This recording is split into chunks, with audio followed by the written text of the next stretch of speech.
Morning peeps, good morning everyone. How's everyone doing? Hopefully you guys are all doing well. Don't forget hit that subscribe button. If you guys are new to the channel, don't forget as well to like and share the vids. Jake Paul versus Tommy Fury.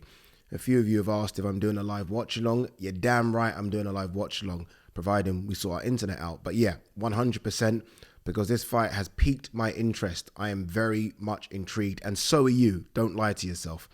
But yeah, remember, it's this Sunday as well, by the way, not Saturday. I think a few people think it's Saturday. It's not, it's Sunday. On Saturday, a fight that hasn't piqued my interest is Floyd Mayweather versus Aaron Chalmers. Remember, that fight's taking place at the O2 Arena, and it has flopped big time. I think it sold something like 1,700 tickets. Bear in mind, the O2 Arena holds 20,000. Someone... I don't know who's financing this, but someone is going to take a monumental, monstrous hit financially, like massive hit, because Floyd is going to get paid regardless, right? And Floyd isn't coming over here for 6 figures, people. He's coming over here for 7 figures, maybe even 8. I'd say 7, but maybe, who knows, right? 8. This is just not working. And I do wonder if that's that when it comes to Floyd in exhibition fights. I mean, unless he fights someone of real note, someone that's also, I mean, look, Aaron Chalmers has got a big sort of social media following, but I don't know if that's built up from, you know, you get people, yeah, that have massive Instagram followings, but it's from like 7 years ago. And I do wonder if his Instagram following is from his time on Geordie Shore, which was, when was that, 8-9 years ago? And I just wonder if that's still relevant today. But yeah, look, someone's going to take a massive hit. I don't know. I don't know what they're going to do. Maybe it wasn't smart doing it on the same weekend as Jake Paul versus Tommy Fury. Maybe they should have said, you know what? Let's pause this one for another week because we're going to get swallowed. And they are getting swallowed. Back to the Jake Paul versus Tommy Fury thing. When did Derek Chisora become the promoter for this? Like, when did this happen?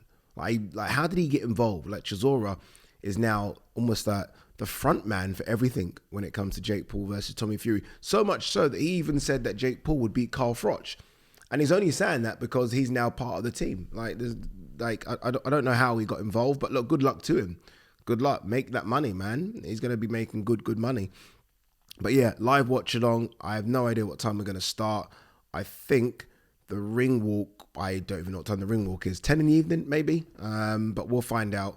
And we'll do a few videos in the lead up to it anyway. But yeah, this Sunday, Jake Paul versus Tommy Fury, live watch along. All right, what else is there to talk about? There must be loads today. Liam Smith versus Chris Eubank Jr. rematch to land in May or June, says Ben Shalom. It's a big fight. Regardless of how the first fight ended, this is a big fight. It will be chucked on pay-per-view. It will be sold well. They will play out everything. They'll play out the elbow. They'll play out the lot. And both fighters are going to get paid, so both fighters are not going to care. I do wonder if, look, there's been a lot of talk about Roy Jones Jr.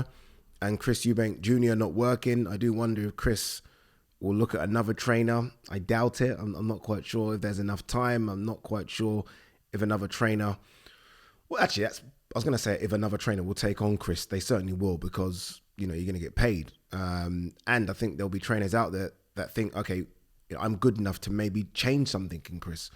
But yeah, looking forward to it. It won't be at Anfield because there's the Anfield Road development. Obviously, Liverpool trying to take up their capacity by a few thousand. So that's going to happen in the summer. As soon as the season, the final whistle blows, that just starts happening.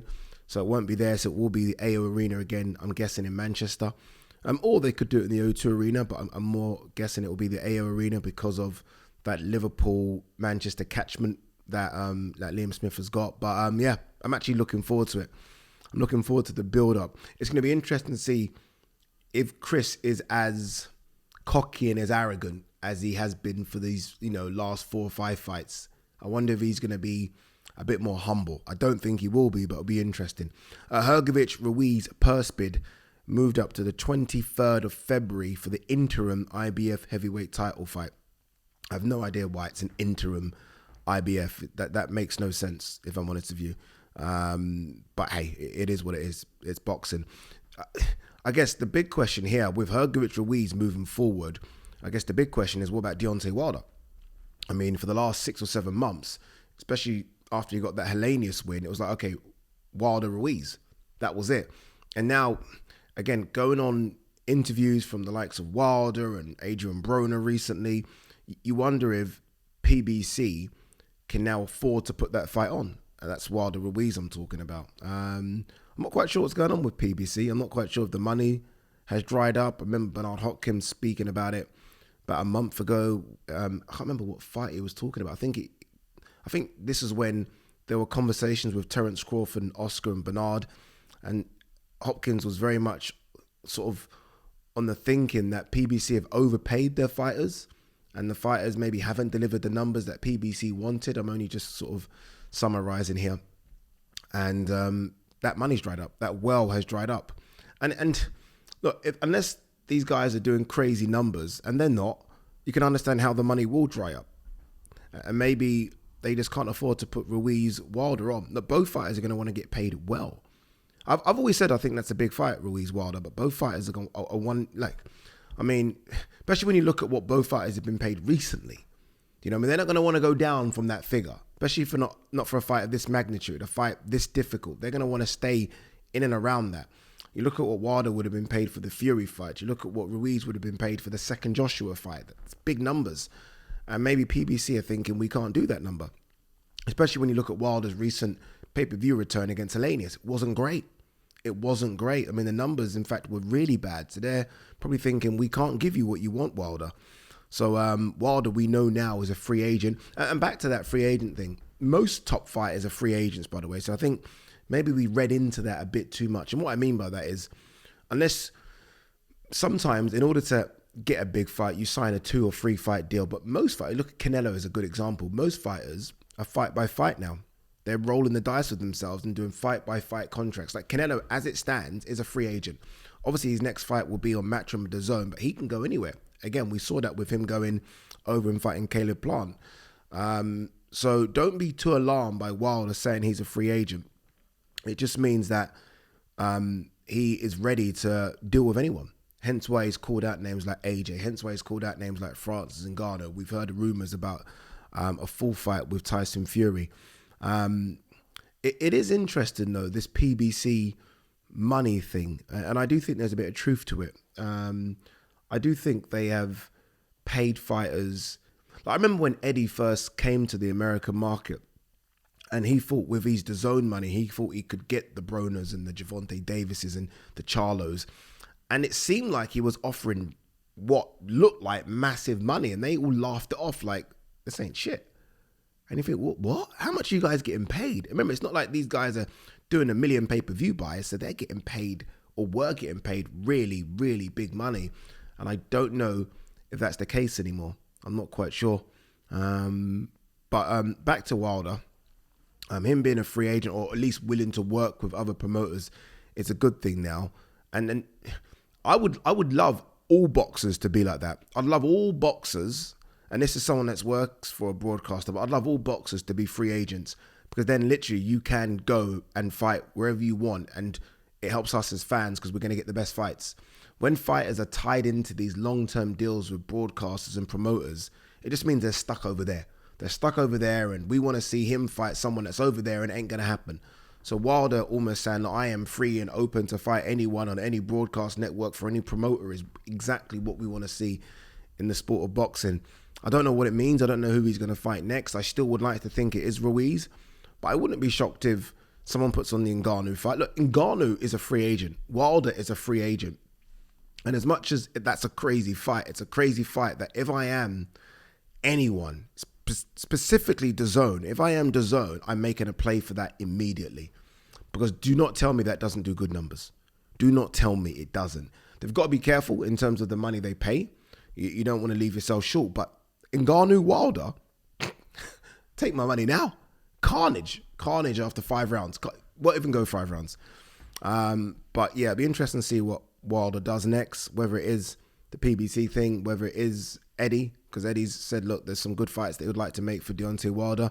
And I said this on the video yesterday that if I'm Eddie, you want Deontay Wilder, you want that big American star, and I think Wilder is kind of that still, because you don't really have one.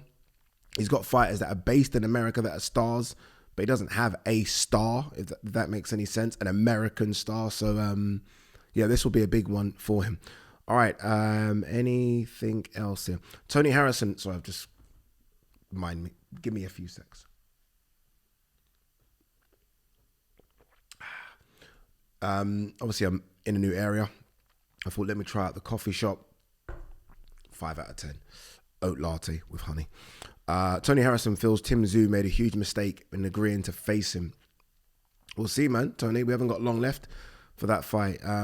I've sided with Tony Harrison, but Tim Tszyu's got a dog in him, right? He comes from that stock. Let's not forget who his father is. He comes from that stock, so he can fight. He's not no slouch.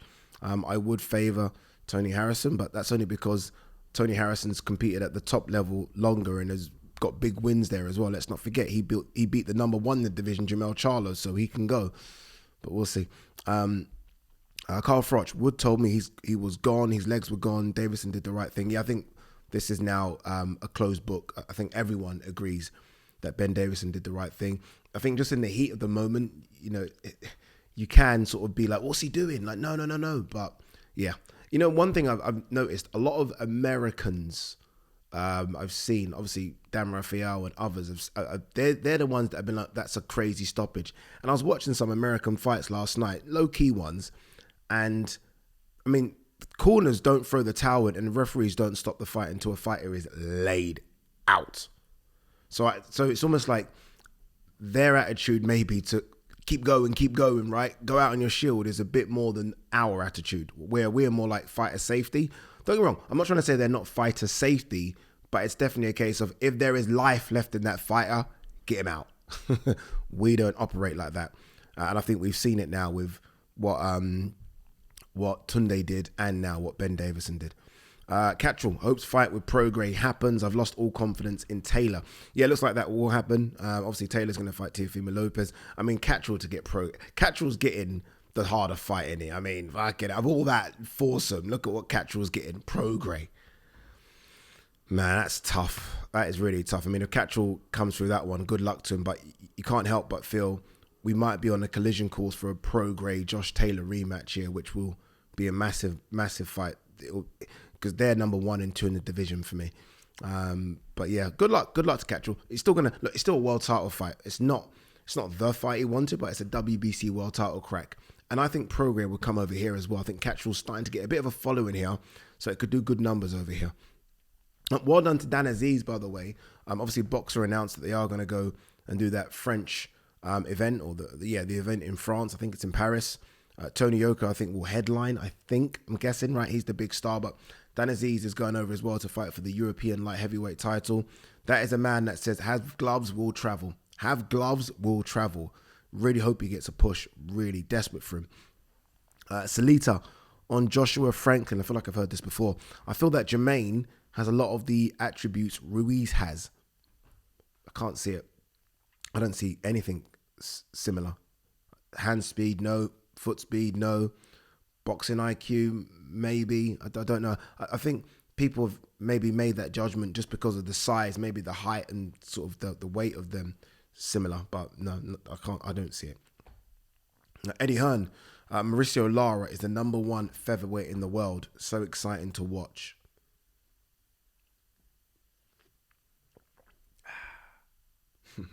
Yeah, he is the number 1 featherweight in the world. Argue with yourself if you don't believe that. He should be a unified champion as well. If you think about it. I mean, he beat Josh just as Josh vacated the IBF belt, and now he's beating Lee Wood for the WBA. He's legit. He's legit. Again, if Ray Vargas was still around, there's an argument there. Obviously, look, there are good guys out there. Mark Magsayo, who got beat by Ray Vargas. Robeisy Ramirez, who fights Isaac Dogbo. Actually, Mark Magsayo fights Brandon Figueroa, I believe, as well. So, look, there are some good guys out there, but he's number 1. He's clear. I do think, Luis Alberto Lopez as well, the IBF champion. I like to see Michael Conlan in with... there is talk about Conlan versus Lopez. I'd love to see Conlan in with Lara.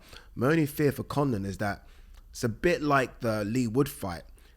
Like, he's going to have to, at one stage, engage. And once he engages, could be a problem. Lomachenko predicts that Tank Davis will finish Ryan Garcia inside the distance. Ryan has seen this and responded to it on his Twitter page. Go and check it out.